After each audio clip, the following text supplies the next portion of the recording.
नमस्कार साथियों, स्वागत है आप सभी का प्रशिक्षण क्लासेज के ऑनलाइन प्लेटफॉर्म पर। मैं अजय दुबे आज आप सभी का सुपर 30 बैच में एनटीपीसी ग्रुप डी में आपका बहुत बहुत स्वागत करता हूं। आज ये हमारी जनरल अवेयरनेस की तीसरी क्लास है। उम्मीद करता हूं कि इससे पहले की जो क्लासेस थी वो आपको बहुत बेहतरीन तरीके से समझ में आ रही होंगी और उसमें जो क्वेश्चंस थे उनके कॉन्सेप्ट्स, उनका ब्रीफ डिस्कशन जो है वो आपके लिए बहुत ही फायदेमंद साबित हो रहा होगा। तो आज शुरू करते हैं हम अपने पहले क्वेश्चन को। देखते हैं हमारा पहला सवाल क्या है कि निम्नलिखित में से भारत के कौन से राज्य में मैंग्रोव के तहत सबसे अधिक क्षेत्रफल है। Which state in India has the largest area under mangroves. तो यहां पर आपका मैंग्रोव वनस्पति से संबंधित सवाल पूछा गया है, मैंग्रोव वन। और मैंग्रोव वन से संबंधित आपका जो सवाल है वो क्या है कि सबसे ज्यादा क्षेत्रफल जो है मैंग्रोव वन का वो कहां पर पाया जाता है। तो देखिए, पहला ऑप्शन है आपका गुजरात, दूसरा ऑप्शन है आंध्र प्रदेश, महाराष्ट्र और पश्चिम बंगाल। तो सबसे ज्यादा जो है वो कहां पर पाया जाएगा। तो देखिए, मैंग्रोव वनस्पति का जो विस्तार होता है ये दलदली भूमि में होता है। कहां पर होगा? दलदली भूमि में या डेल्टाई क्षेत्रों में। तो जहां पर आपके डेल्टाई क्षेत्र होते हैं वहां पर मैंग्रोव वनस्पति का विकास होता है। और सबसे ज्यादा इसका जो विस्तार है, इसका जो एक्सपेंशन है सर्वाधिक, वो आपका सुंदरवन के डेल्टा में मिलता है। कहां मिलेगा? सुंदरवन डेल्टा में। और सुंदरवन डेल्टा का जो निर्माण है ये दो नदियों के द्वारा मिलकर होता है। और वो दो नदियां कौन कौन सी आपकी? पहली है गंगा नदी और दूसरी है ब्रह्मपुत्र नदी। यानी गंगा रिवर और ब्रह्मपुत्र रिवर ये दोनों मिलकर क्या करती हैं? इस डेल्टा का निर्माण करती हैं। और ये डेल्टा जो है वो आपका विश्व का सबसे बड़ा मैंग्रोव वन वाला डेल्टा है। तो विश्व का सबसे बड़ा मैंग्रोव वन का डेल्टा कौन सा है?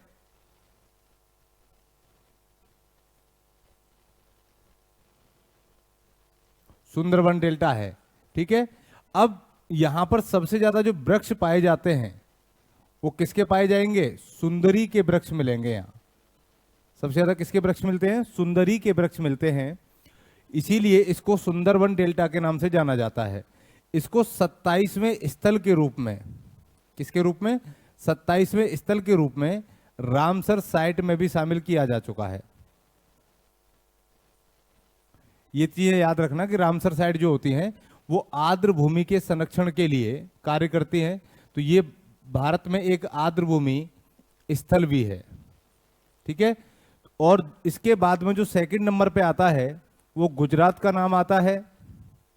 और गुजरात में जो क्षेत्रफल है इसका वो 1177 वर्ग किलोमीटर है। इसके बाद आंध्र प्रदेश का नाम आता है 404 वर्ग किलोमीटर। और इसके बाद में महाराष्ट्र का नाम आता है। और महाराष्ट्र में मैंग्रोव वनस्पति जो है लगभग 324 वर्ग किलोमीटर में मिलती है। लेकिन पश्चिम बंगाल की यहां पर बात की गई है तो पश्चिम बंगाल के 2114 वर्ग किलोमीटर क्षेत्रफल में क्या फैले हुए हैं? आपके मैंग्रोव वन फैले हुए हैं। इसलिए इसका जो राइट आंसर होगा वो आपका क्या हो जाएगा? डी हो जाएगा। अगला सवाल है कि हमारे ग्रह पृथ्वी का नाम किस भाषा से उत्पन्न हुआ है। तो देखिए, पृथ्वी जो है वो भूगोल से संबंधित है और भूगोल के लिए एक शब्द का प्रयोग किया जाता है आपके ज्योग्राफी का। और ज्योग्राफी में जो जियो शब्द है ये इंगित करता है पृथ्वी को या अर्थ को। तो जियो शब्द का जो मीन्स है हिंदी में वो पृथ्वी होता है। लेकिन पृथ्वी के लिए जो मूल शब्द है, तो मूल शब्द की उत्पत्ति तो ग्रीक भाषा से मानी जाती है। कहां से मानी जा रही है? ग्रीक भाषा से। लेकिन जो पृथ्वी शब्द है इसकी उत्पत्ति आपकी संस्कृत भाषा से मानी जाती है। किससे मानी जाती है? संस्कृत भाषा से मानी जाती है। क्योंकि वेदों में पृथ्वी को पृथ्वी देवी कहा गया है। इसलिए पृथ्वी शब्द की जो उत्पत्ति है इस क्वेश्चन के अकॉर्डिंग आपका डी आंसर हो जाएगा। लेकिन अगर यह पूछा जाता कि पृथ्वी शब्द की मूल उत्पत्ति किस भाषा से हुई है तब आपकी ग्रीक भाषा का राइट आंसर होता। ठीक है। इसके बाद अगला सवाल, निम्नलिखित में से क्या विटामिन ए का अच्छा स्रोत है? Which of the following is a good source of vitamin A. तो विटामिन ए सबसे ज्यादा आपको किससे मिलती है या किन किन चीजों से विटामिन ए मिलती है? तो विटामिन ए के जो सोर्सेज हैं वो क्या क्या हैं? तो ऑप्शन में दे रखा है फिश, मछली, कैरेट, गाजर, पोटैटो, आलू और स्ट्रॉबेरी। ठीक है। अब इनमें से किसके द्वारा हमें बीटा कैरोटीन मिलती है। तो देखिए विटामिन ए में कैरोटीन पाया जाता है जिसे हम बीटा कैरोटीन कहते हैं, और इसका जो सबसे अच्छा स्रोत माना जाता है वो गाजर को माना जाता है। तो गाजर से हमें सबसे ज्यादा क्या मिलती है, आपकी विटामिन ए की प्राप्ति होती है। इसके अलावा ये मछली जो है, मछली में आपका थोड़ा बहुत विटामिन ए मिलता है, गाजर में सबसे ज्यादा प्रचुर मात्रा में मिलेगा। आलू जो होता है ये कार्बोहाइड्रेट का सबसे बड़ा स्रोत होता है, आलू से हमें कार्बोहाइड्रेट सबसे ज्यादा मिलती है। और स्ट्रॉबेरी जो है वो विटामिन सी का सोर्स है। और गाजर, या मैं ये कहूँ कि विटामिन ए की कमी से कौन सा रोग होता है, तो वो आपका रतौंधी रोग है। ये कुछ पॉइंट्स आपको और यहाँ पर ऐड ऑन कर लेने हैं कि विटामिन ए का जो सबसे अच्छा स्रोत है वो गाजर को माना जाता है, क्योंकि गाजर में सबसे अधिक मात्रा में विटामिन ए पाया जाता है। और इसके बाद में स्ट्रॉबेरी जो है वो विटामिन सी का सोर्स हो जाएगा। आलू में कार्बोहाइड्रेट होता है, मछली में भी थोड़ा बहुत विटामिन ए मिलता है। ठीक है, इसके बाद अगला सवाल अपना, अगला सवाल है which of the following is not a qualification to become the vice president of India. Hindi में देखिए, निम्नलिखित में से क्या भारत के उपराष्ट्रपति बनने की एक योग्यता नहीं है। तो सबसे पहला है ही या she should be a citizen of India, कि वह भारत का नागरिक होना चाहिए। ही या she should be above 35 year of age, ये भी सही है। ही या she should be a member of the Lok Sabha, और ही या be should be a member of the Rajya Sabha. तो ये सही है और ये गलत है। तो यहां हमारा जो आंसर होगा वो सी सही हो जाएगा। देखिए उपराष्ट्रपति बनने के लिए जो योग्यताएं हैं वो क्या क्या होती हैं आपकी, कि वो भारत का क्या होना चाहिए, नागरिक होना चाहिए। दूसरी चीज 35 वर्ष की आयु पूरी कर चुका हो, दिवालिया ना हो, लाभ के पद पर ना हो, और राज्यसभा का सदस्य बनने की योग्यता रखता हो।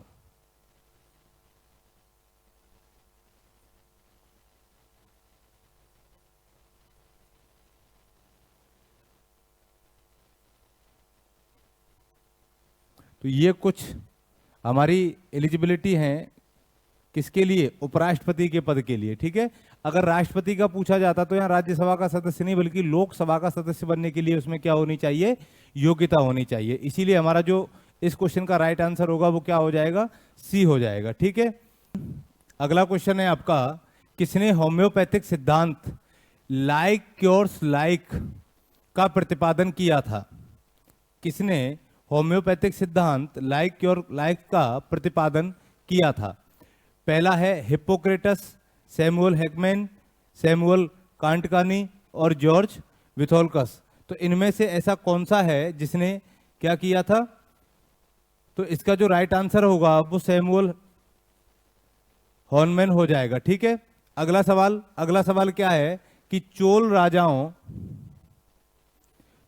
राजाओं में सबसे महान किसे माना जाता है, पुलकेशिन द्वितीय, राजराजा, हर्षकाल और Nandivarman. Who is considered the greatest among the Chola Kings. तो इनमें से ऐसा कौन सा राजा है जिसे चोल काल का सबसे प्रसिद्ध राजा या महान राजा माना जाता है। तो देखिए इनमें से जो आपका आंसर है राजराजा प्रथम, इनका जो पूरा नाम था वो राजराज प्रथम था। ठीक है, और इनका जो शासन रहा वो 985 ईस्वी से 1014 ईस्वी के बीच में रहा। और इनके काल का सबसे प्रमुख कार्य जो है वो बृहदेश्वर मंदिर है। इन्होंने किसका निर्माण करवाया, बृहदेश्वर मंदिर का निर्माण करवाया। कहां पर, तमिलनाडु के तंजावुर में। ये इनकी सबसे बड़ी उपलब्धि मानी जाती है। और ये एक ऐसे राजा थे जिन्होंने चोल वंश को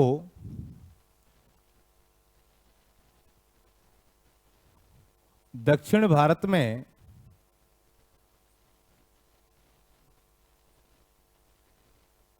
शक्तिशाली साम्राज्य बनाया था।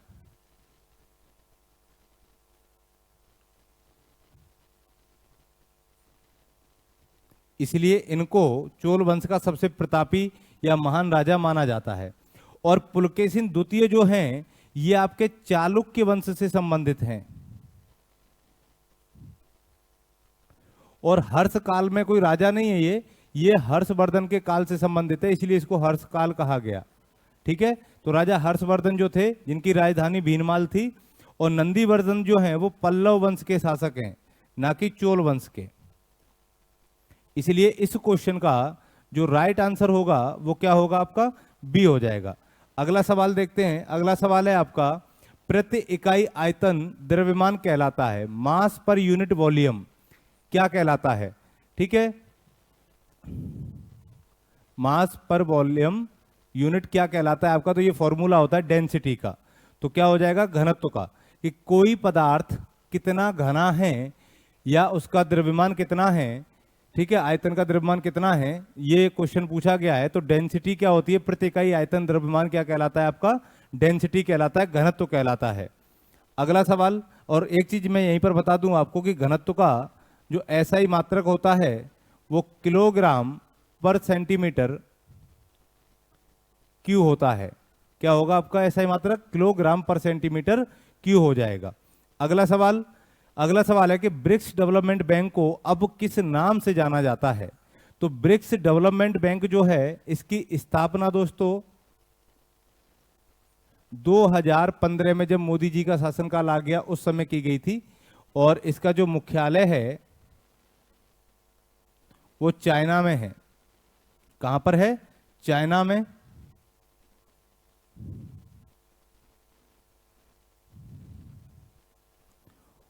और जिस समय इसकी स्थापना की गई थी तो इसमें 5 देश थे ब्रिक्स: ब्राजील, रसिया, इंडिया, चाइना और साउथ अफ्रीका। ठीक है, अब इसका जो नया नाम है वो हो गया है न्यू डेवलपमेंट बैंक। इसलिए इसका जो राइट आंसर क्या होगा? न्यू डेवलपमेंट बैंक हो जाएगा। और विश्व बैंक का जो मुख्यालय है ये आपके वाशिंगटन डीसी में है, यूएसए में। क्लियर है यहां तक? और एशियाई विकास बैंक का जो मुख्यालय है ये आपका मनीला, फिलीपींस में है। इतनी चीजें आपको यहां पर याद रखनी है कि एशियाई या ब्रिक्स बैंक का जो नया नाम है, या ब्रिक्स डेवलपमेंट बैंक का जो नया नाम है वो क्या हो गया है? न्यू डेवलपमेंट बैंक हो गया है। क्लियर है यहां तक? अगला सवाल है कि चित्तौड़गढ़ किस राजवंश की राजधानी थी? तो चित्तौड़गढ़ जो है वो सिसोदिया वंश की राजधानी थी, और चित्तौड़ मेवाड़ की राजधानी थी। किसकी राजधानी थी? मेवाड़ की। और मेवाड़ रियासत एक ऐसी रियासत थी जिसने कभी भी अधीनता स्वीकार नहीं की मुगलों की, और इसीलिए चित्तौड़ रियासत का नाम बड़े सम्मान के साथ में लिया जाता है। यहाँ सिसोदिया ठाकुरों का राज रहा या राजपूतों का राज रहा, जिनमें 3-4 नाम बड़े उससे लिए जाते हैं। राणा सांगा हो गए, इनको सभी लोग जानते ही होंगे। इनके बाद में राणा कुंभा का नाम बड़े सम्मान के साथ में लिया जाता है। राणा सांगा ने लगभग अपने जीवन में 80 युद्ध भी लड़े थे, और इनके शरीर पर 80 से ज्यादा घाव भी थे, इसीलिए इनको युद्धों का भग्नावशेष भी कहते हैं। तो बाबर का जो पहला युद्ध हुआ था इनके साथ में, वो खानवा के युद्ध के नाम से जाना जाता है। कौन सा युद्ध हुआ? खानवा का युद्ध। राणा कुंभा के बाद में उदय सिंह हुए, और फिर महाराणा प्रताप, जिनका मुकाबला हमेशा किससे रहा? अकबर से रहा। तो ये अकबर के समकालीन थे। तो ये जो राजधानी है वो कौन से रियासत की थी? मेवाड़ रियासत की। और मेवाड़ रियासत पर किस राजवंश का शासन रहा? तो वो आपका सिसोदिया राजवंश का शासन रहा था। ठीक है, तो ये बहुत सारे क्वेश्चन जो हैं यहाँ पर आपको और नए देखने को मिलेंगे, ये चीजें आपको याद रखना है। चौहानों की जो राजधानी थी वो अजमेर और दिल्ली हुआ करती थी, और हाड़ा जो है ये चौहानों की एक शाखा है।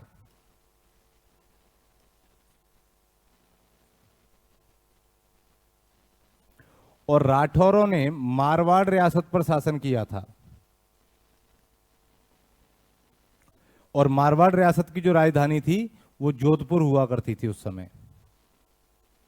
जो आपका जैसलमेर बीकानेर वाला जो रीजन क्षेत्र आता है, इसे हम मारवाड़ के नाम से जानते हैं। बाद में आगे चल के जोधपुर से ही राव बीका ने निकल के क्या किया था, बीकानेर रियासत की स्थापना की थी।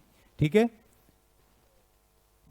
अगला सवाल क्या है, किसने होम्योपैथिक सिद्धांत लाइक क्योर्स लाइक का प्रतिपादन किया था? तो ये आंसर हो जाएगा आपका सैमुअल हैनीमैन। अगला सवाल, आम आदमी पार्टी की स्थापना किस वर्ष हुई थी? तो आम आदमी पार्टी जो अभी लेटेस्ट आपके इलेक्शन हुए हैं दिल्ली में, वो बुरी तरीके से अभी पराजित हुई है और अभी नई सत्ता बीजेपी की आई है।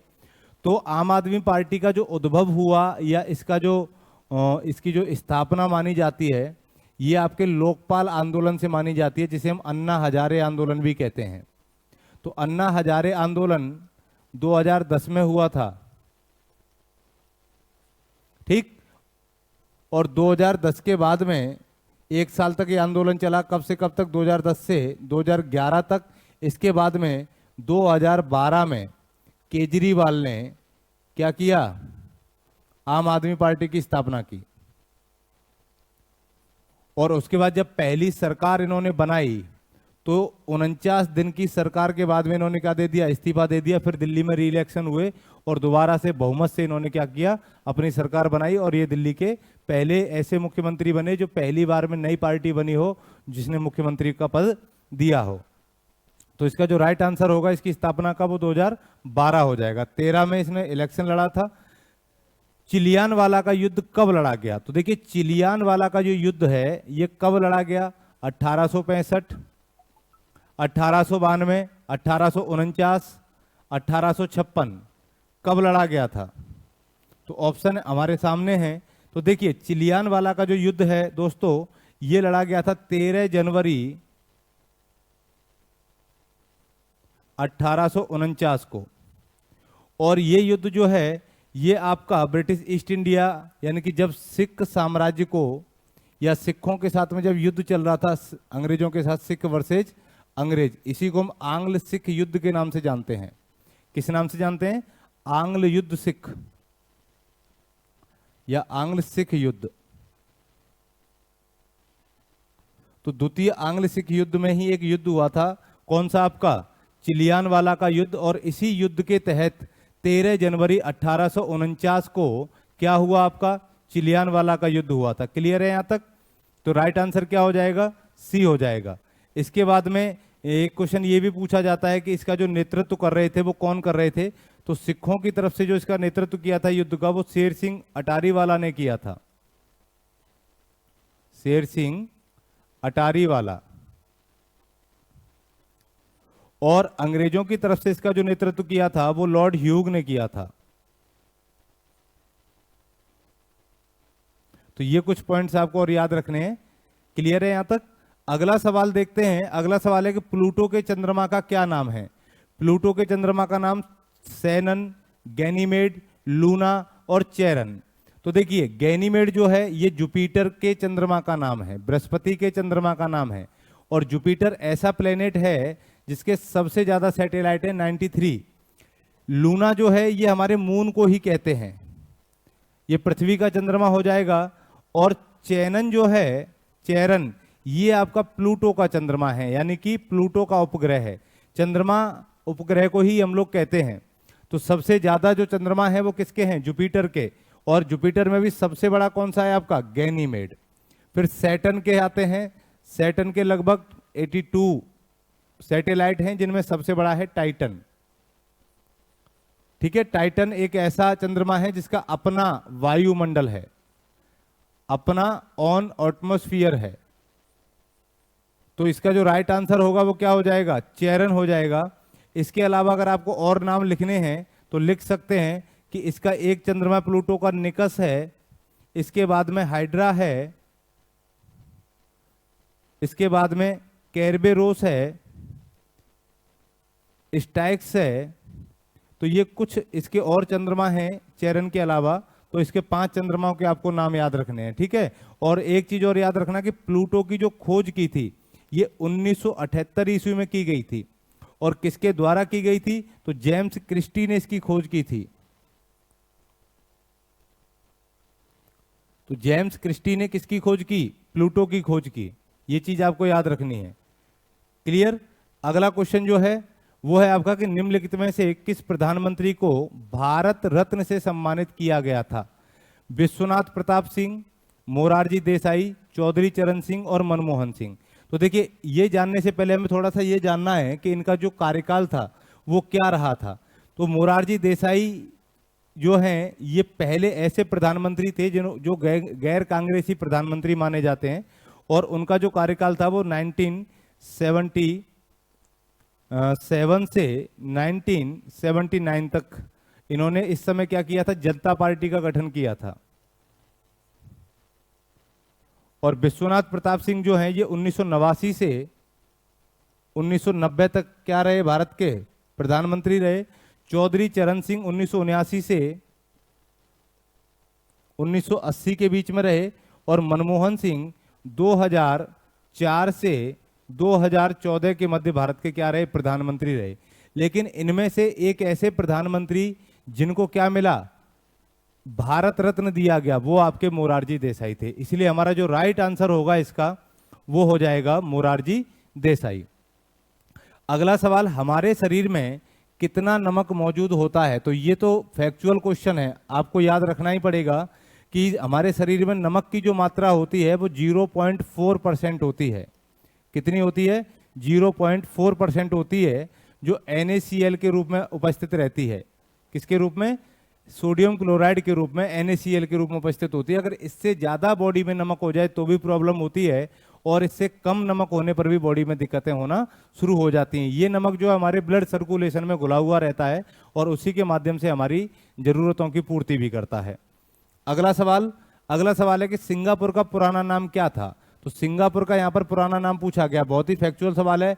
टेमासेक, म्यांमार, सीलोन और बोहेमिया। तो देखिए, ये जो नाम था इसका पुराना नाम वो टेमासेक था, ठीक है। इसका हिंदी रूपांतरण होता है सिंग देश, और सीलोन को सिंगल देश कहा जाता था, श्रीलंका को लायन कंट्री, और म्यांमार का पुराना नाम था बर्मा। ये चीजें याद रखना। तो सिंगापुर का जो पुराना नाम हो जाएगा वो क्या होगा आपका? टेमासेक हो जाएगा। अगला क्वेश्चन है, हिंदी में पढ़ते हैं पहले। कथन ए तथा एक तर्क आर दिया गया है, इनमें से शिमला में दिल्ली से अधिक ठंड पड़ती है। पहला स्टेटमेंट तो ये है। दूसरा तर्क दिया गया कि दिल्ली की तुलना में शिमला अधिक ऊंचाई पर स्थित है। सही विकल्प का चयन करें। ए सत्य है लेकिन आर असत्य है। ए असत्य है लेकिन आर सत्य है। ए तथा आर दोनों सत्य हैं तथा आर ए की सही व्याख्या करता है। ए तथा आर दोनों सत्य हैं। तो यहां पर दिल्ली और शिमला के बारे में पूछा गया है, और तर्क क्या दिया गया है कि शिमला में क्या पड़ती है? अधिक ठंडी पड़ती है। क्यों? क्योंकि ये अधिक ऊंचाई पर स्थित है। तो यहां पर इस बात को समझने के लिए एक चीज आपको याद रखनी है कि तापमान का संबंध जो है ऊंचाई से उल्टा होता है, इनवर्स रिलेशन होता है। और इनवर्स रिलेशन क्यों होगा? क्योंकि अगर आपकी हाइट बढ़ेगी, ऊंचाई बढ़ेगी, तो टेम्परेचर क्या हो जाता है? कम हो जाता है। और अगर हाइट कम हो रही है तो टेम्परेचर हमारा क्या हो जाएगा? कम हो जाएगा। इसीलिए मैदानी क्षेत्रों में तापमान क्या पाया जाता है? आपका औसत पाया जाता है, जबकि अधिक पाया जाता है, जबकि अधिक ऊंचाई वाले क्षेत्रों में तापमान आपका कम मिलेगा। तो शिमला की जो औसत ऊंचाई है समुद्र तल से, वो दिल्ली से अधिक है, इसलिए यहां पर ठंड क्या पड़ेगी? ज्यादा पड़ेगी। इसीलिए हमारा जो राइट आंसर होगा इस क्वेश्चन का क्या हो जाएगा? ए तथा आर दोनों सही हैं, और आर ए की सही व्याख्या भी करता है। क्लियर है यहां तक? इसके बाद में अगला सवाल जो है आपका वो है कि उस प्रक्रिया का क्या नाम है जिसमें गैस को सीधे ठोस पदार्थ में परिवर्तित किया जाता है। तो ये तो आप सबको मालूम होगा कि इस प्रक्रिया को हम डिपोजिशन, निषेचन कहते हैं, जहां गैस को सीधे किस में कन्वर्ट किया जाता है? सॉलिड में कन्वर्ट किया जाता है। तो इसी प्रोसेस को हम किस नाम से जानते हैं? निषेचन के नाम से निषेपण के नाम से जानते हैं। ठीक है, तो क्या राइट आंसर हो जाएगा इसका? बी हो जाएगा।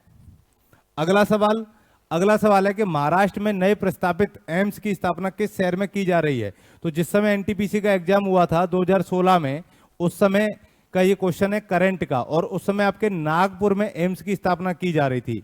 ठीक है, तो ये भी चीजें आपको याद रखनी है कि महाराष्ट्र के करंट का क्वेश्चन था उस समय का, तो नागपुर में उस समय एक एम्स प्रस्तावित था, वहां पर की जानी थी। इसके बाद में नेक्स्ट क्वेश्चन क्या है कि तपेदिक के लिए मुख्य रूप से किस टीके का उपयोग किया जाता है? तपेदिक को हम लोग कहते हैं टीबी, और टीबी के लिए आपका बीसीजी का टीका लगता है दोस्तों। किसका टीका लगेगा? बीसीजी का। और डीपीटी का जो टीका लगता है वो डिप्थीरिया के लिए लगता है, टिटनेस के लिए लगता है।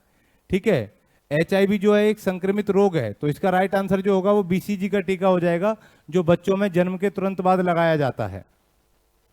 अगला सवाल कि भारत के किस राज्य में सबसे अधिक वन क्षेत्र हैं? तो जब भी हमारी वन रिपोर्ट आती है, उस वन रिपोर्ट के अकॉर्डिंग अगर हम देखें तो सबसे ज्यादा जो वन क्षेत्र हैं आपके वो मध्य प्रदेश में पाए जाते हैं, या सर्वाधिक वनावरण वाला राज्य भी मध्य प्रदेश को माना जाता है कि सबसे ज्यादा वनों का विस्तार जो है वो यहीं पर है। दूसरी चीज ये भी याद रखना कि वन रिपोर्ट के अकॉर्डिंग हमारे मैदानी क्षेत्रों में, मैदानी भाग में 33% भूभाग पर क्या होने चाहिए? आपके वन होने चाहिए, और पर्वतीय क्षेत्रों में आपके 66% भूभाग पर क्या होने चाहिए? वन होने चाहिए। यह चीज आपको याद रखनी है, तो मध्य प्रदेश इसका राइट आंसर हो जाएगा। इसके बाद अगला सवाल कि ट्विटर की खोज किसने की थी? मार्क जुकरबर्ग, टिम कुक, नोआक आर्क, इवान विलियम्स। तो इवान विलियम्स ने ही ट्विटर की खोज की थी, ये याद रखना। और अब ट्विटर का जो रिसेंट में नाम बदला गया है, अब इसका नाम हो गया एक्स। ठीक है, तो इसका वर्तमान नाम क्या है? एक्स है। क्लियर? तो ये हमारे कुछ क्वेश्चंस थे आज के लिए, और उम्मीद करता हूं कि अच्छे तरीके से आपको समझ में आए होंगे। ऐसे ही कंटिन्यूस आप इन क्लासेज को फॉलो कीजिए लगातार 30 दिन तक, जहां आपको इन कॉन्सेप्ट्स को क्लियर करने में बहुत ज़्यादा मदद मिलेगी। तब तक के लिए आप मस्त रहिए, व्यस्त रहिए। थैंक यू, धन्यवाद।